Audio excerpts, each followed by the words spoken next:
At the end of the day kan dia ditunjuk sama presiden. Nggak fair juga, belum bekerja baru sehari ditunjuk udah dihajar kiri kanan. Menurut gue yang paling besar itu untuk mengatasi justru hal-hal yang berkaitan sama pembinaan olahraga yang belum atau tidak terjamah sama industri profesional. Ini benar-benar parah. Mereka itu terang-terangan mengatur pertandingan sepak bola di Asia dan nggak ada intervensi.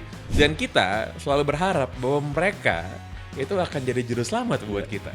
Kita tanya dulu sama mereka. Maksud gue, ini udah jelas-jelas, ini kruk tuh loh. Kayak Jepang atau Korea. Gue males urusan politik di belakang, kita kelarkan di sepak bola di lapangan. Iya. Kita kan gak nyampe situ levelnya kan. Iya. Berarti kita masih harus ada nih. Ngolah-ngolahnya ada. Di detik akhir kita ada pelanggaran. Pemain kita dipatahin lah kakinya. Lu pikir kita dikasih penalti? Dia bakal gini coach. Bakal. Ketua umum PSSI jadi Menpora. Iya. Mulai dari menurut lu harus mundur atau enggak? Tidak ada yang mengharuskan mundur memang. Nggak ada yang haruskan mundur kan. Karena gini, orang kan kemarin ramai kita tunggu arahan FIFA. Gue sebenarnya enek kalau dikit-dikit bilang gitu kita tunggu arahan FIFA gitu. Dan semua orang yang ngomong kan, bukan cuma 1-2 orang aja. Kita seolah-olah menganggap bahwa FIFA ini adalah entitas yang nggak bisa salah gitu. Iya, betul. Menurut gue, FIFA tuh nggak banget deh. Pokoknya tuh banyak banget ruang abu-abunya, banyak banget double standard. Contoh misalnya, keputusan federasi dimanapun yang anggota FIFA tidak boleh diintervensi sama government.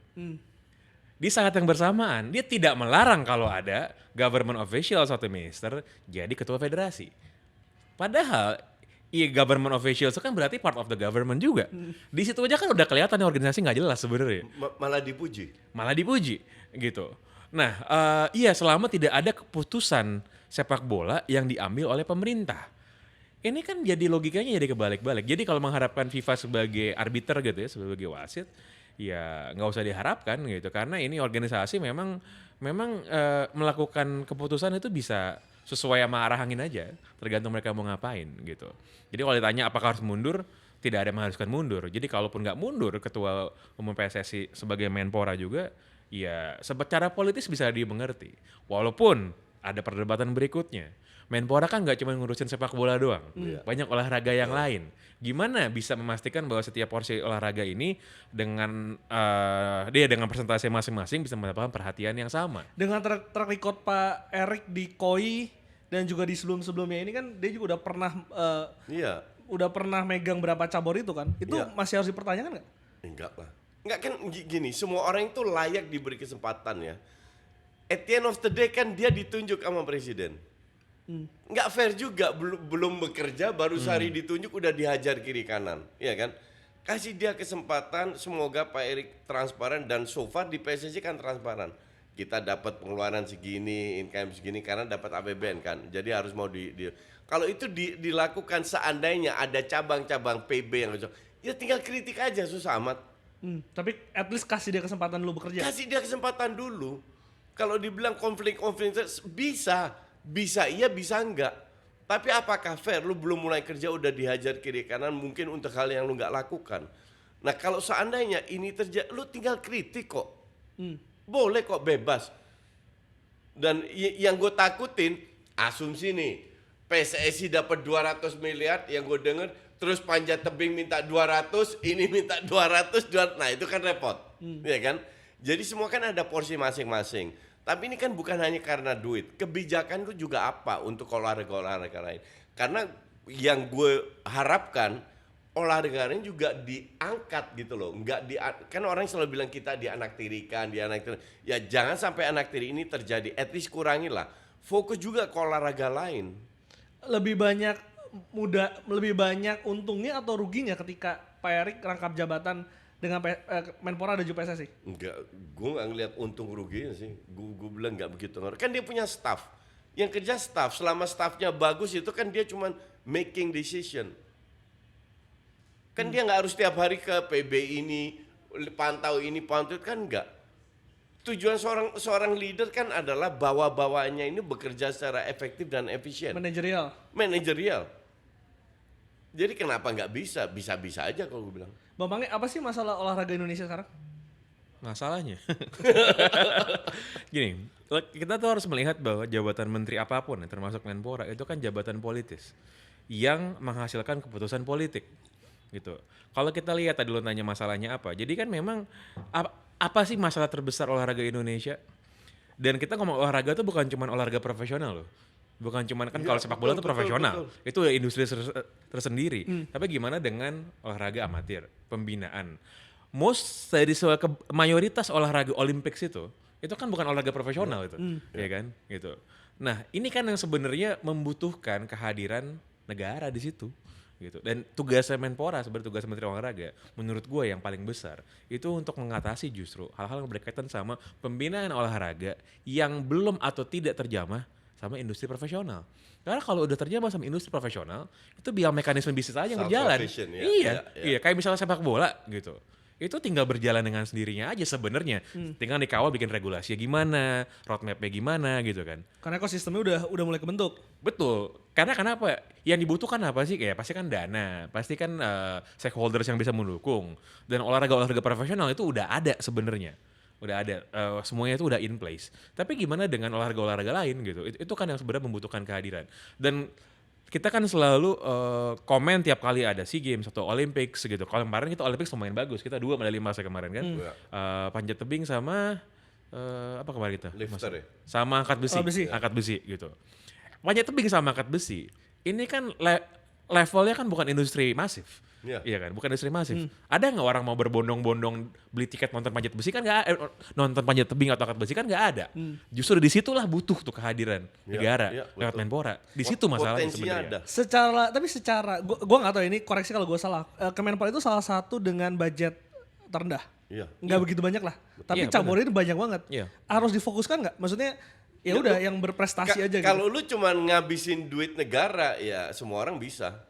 Justru tujuan lu dengan duit negara pas-pasan lu bisa men-trigger dunia swasta untuk gabung di sana.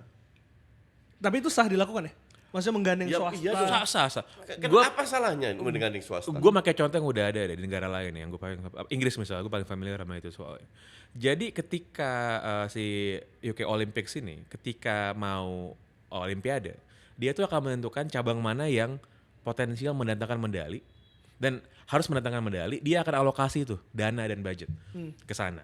Dan harus bisa dipertanggungjawabkan dengan apa? Dengan prestasi. Kalau sampai gagal di cycle Olympics berikutnya, dia akan dievaluasi tuh. Yang ini nggak usah didanain deh, gitu. Kalau nggak usah didanain, dia harus nyari funding sendiri tuh dari swasta atau apa.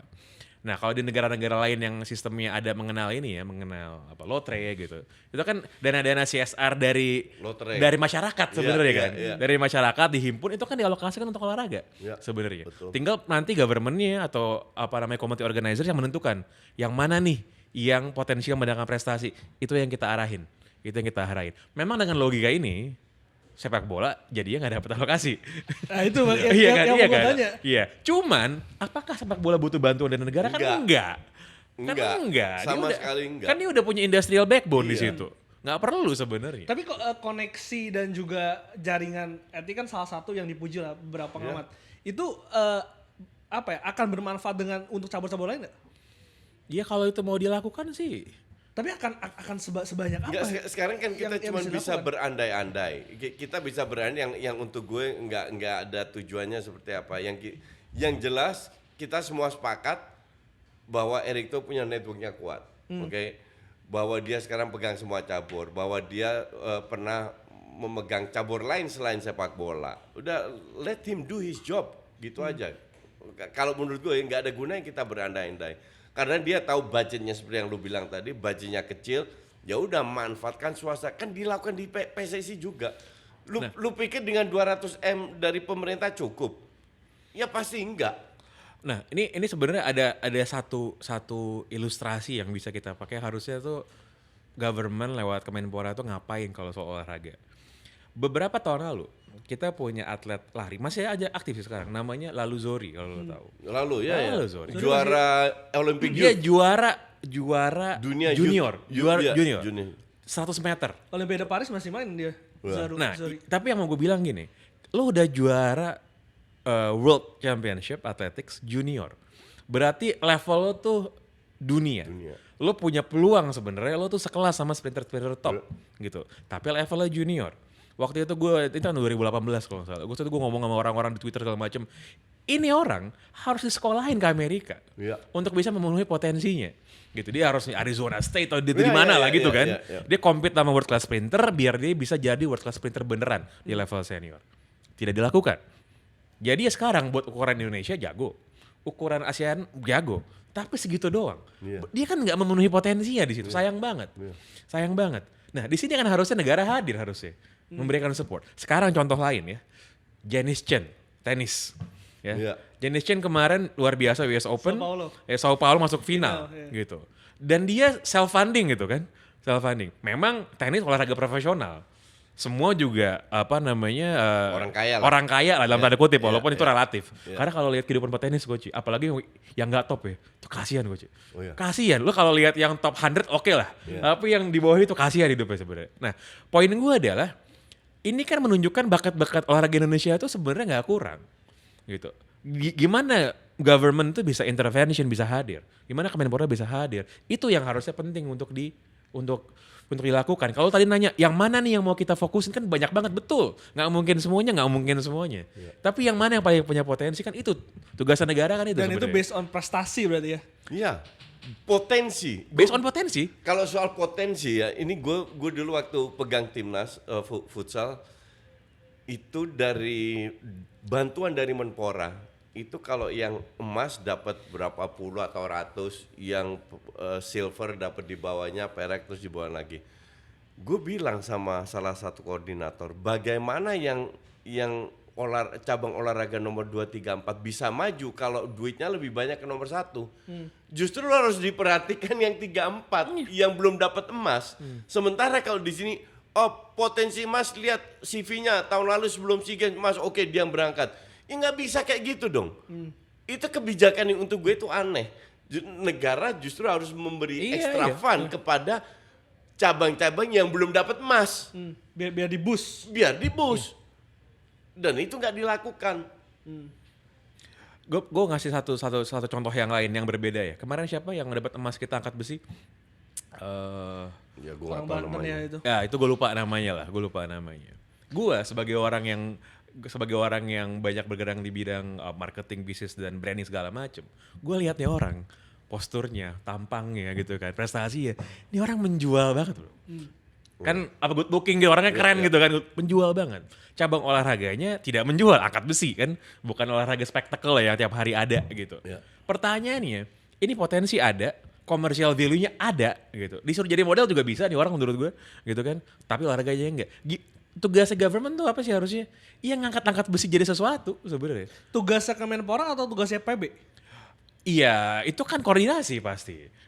Gini, ini bagus lu tanya begini. Ini juga menurut gue, Menpora sebelum-sebelumnya itu kan dulu punya program mencari bibit apa. Itu salah. Itu salah. Itu tugas PB, bukan Menpora. Gue masih inget kok di zaman gue masih aktif di olahraga. Menpora punya program lah untuk cari bibit. Itu bukan tugas Menpora. Tugas Menpora adalah mengatur PB-PB, mendukung PB-PB dengan aturan-aturan negara biar mereka kerja bisa lebih optimal. Teknisnya PB. Buat apa lu punya PB kalau lu sendiri cari atlet yang berbakat atau berpotensi? Jadi akhirnya memang manajerial itu yang dibutuhkan dari sosok. Nah, iya. Kalau government atau Kemenpora, makanya di pucuk-pucuk tiap PB-PB ini kan kelihatan mana yang udah paling menonjol, paling top level kan. Itu dia yang dapat prioritas harusnya. Walaupun ada pertanyaan lain.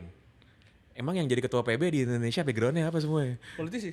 Exactly. Iya. Sehingga apa? Sehingga mungkin dari sudut pandang politikalnya, dari sudut pandang fundingnya, mungkin ada kemampuan di sana.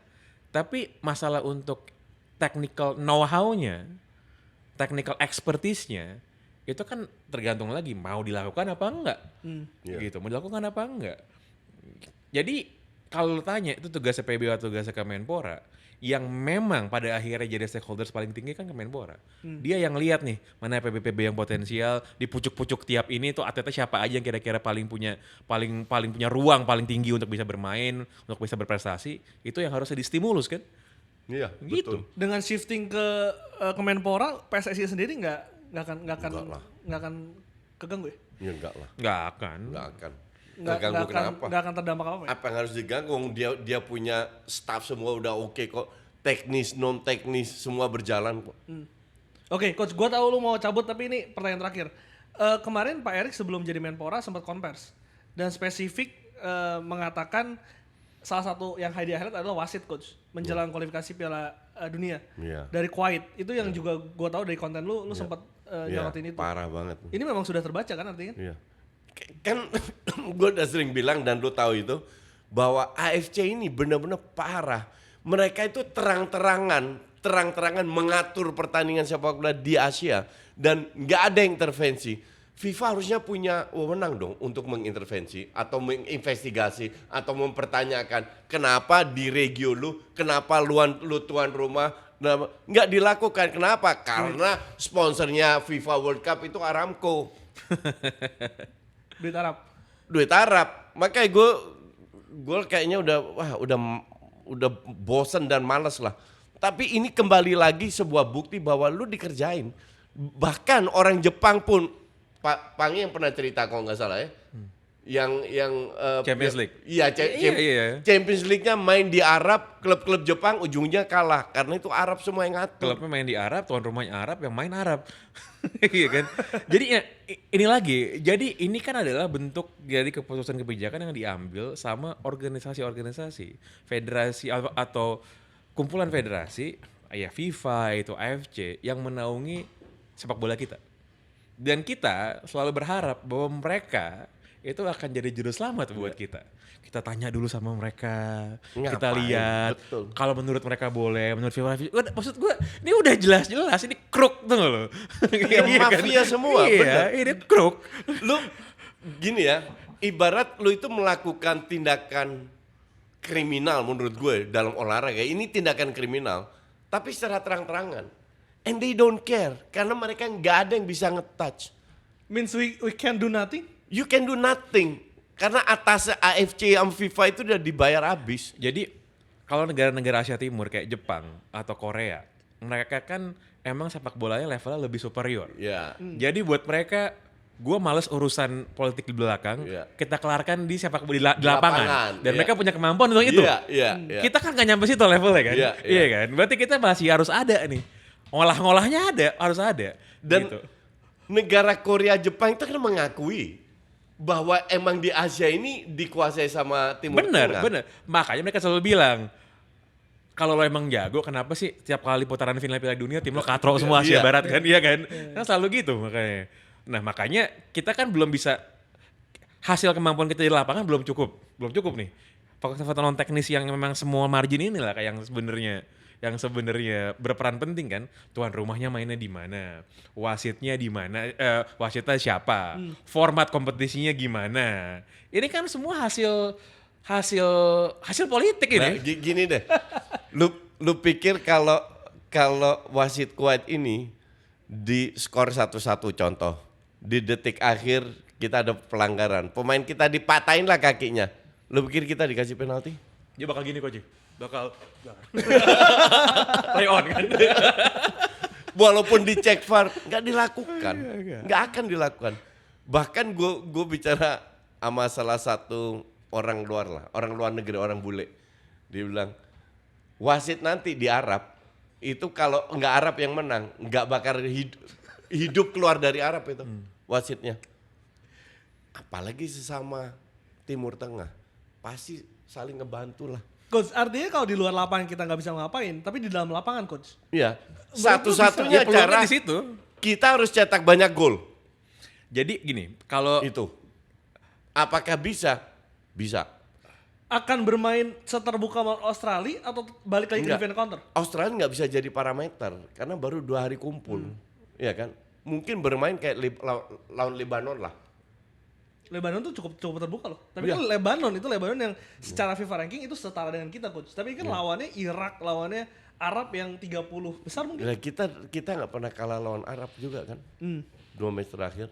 Dengan lawan Irak kita kalah, tapi kan dengan pelatih dengan sistem yang berbeda. Memang pada akhirnya menangnya harus smooth lah. gue selalu pakai analogi tuh kalau gini kayak pertandingan tinju. Di tinju itu kalau lo mau lawan defending champions, lawan juara bertahan atau unggulan, lo harus kelihatan superior jauh atau lo KO-in lawannya. Kalau tipis-tipis, udah pasti dia yang menang. Karena yang nentuin kan angka kan, kan juri kan yang nentuin kan. Ya di sepak bola faktor non teknis kayak gini tuh bermain juga. Lo harus menang mutlak di lapangan, gitu. Cara gimana Bang Pange? Dengan kondisi kayak gini, cara cetak banyak gol lah. Iya menurut gue sih. Let's say lu cetak 2 gol. Nah mungkin lu dikerjain di detik-detik akhir. 1 gol lu jebol. Udah, you still win the game kan. Yang masalah kalau nggak cetak gol, nah di situ yang repot.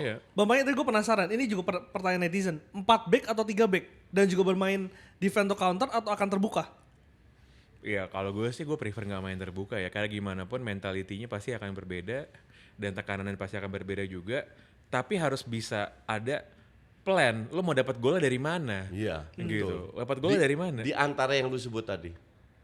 Jadi tergantung lawan, tergantung jadi nggak parkir bis, nggak 3 back, tetap 4 back, tapi nggak terlalu terbuka juga. Karena seringkali kita lihat itu timnas kita, apalagi di match-match terakhir, kita kan nggak jelas ini kita mau dapat golnya dari mana sih kira-kira? Apalagi kalau oleh cedera. Iya. Gitu. Apakah kita mau mengandalkan counter attack 2-3 pemain gitu fast break? Set piece kan nggak mungkin gitu kita main dari sana kan. Apa gini? Plannya apa? Itu dia yang kemarin nggak ada. Pas lawan Jepang apa plannya gitu? Tapi dengan uji coba 2 kemarin cukup memperlihatkan plan itu, plan menyerang kita. Yang kemarin kita lihat flanknya kan sangat aktif. Ya, gue rasakan seperti itu. Flanknya sangat. Cuman 2 kali uji coba, 1 main terbuka, 1 parkir base yang nggak bisa jadi parameter. Dan cuman gue nggak yakin Saudi akan parkir base.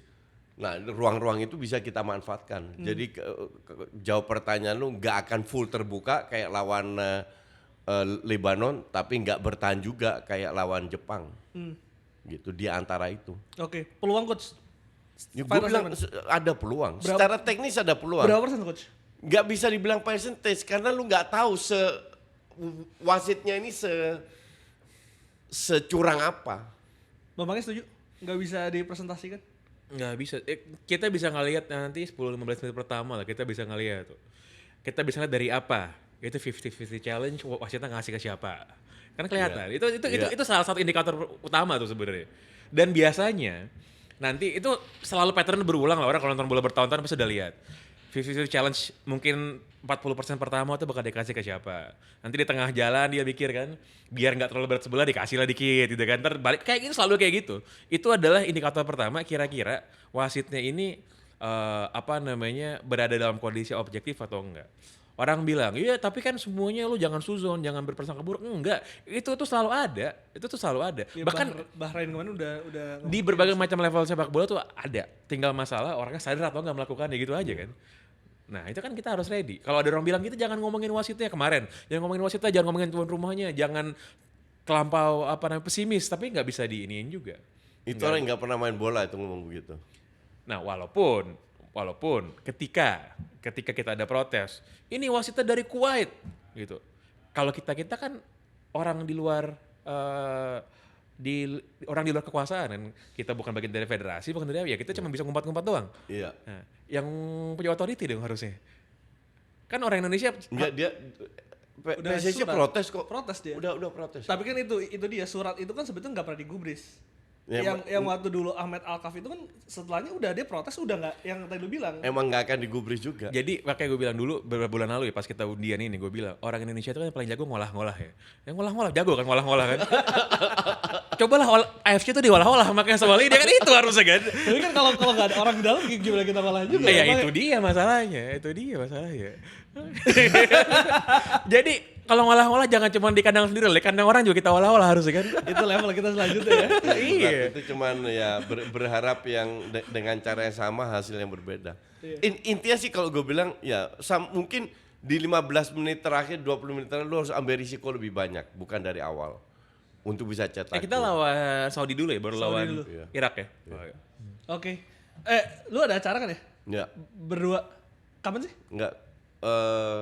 Tanggal 4 Oktober. 4 Oktober tuh ya. Itu lu akan stand up? salah satunya. Gue kepikiran mau nonton kayak menarik juga nih. Nonton dan dong. kunci. Tanggal 4 di Balai Kartini, Bot Embat sama Panji Pragiwaksono, di mana Pangnya juga hadir untuk mendukung gue. Bapaknya akan ngapain? Apa? Akan ngapain? Salah stand up juga. Gue kalau tahu disuruh gitu gue tolak. Gue pas bilang iya gue nggak tahu gue harus ngapain. Thank you Coach, thank you Bapaknya. Thank you. Thank you.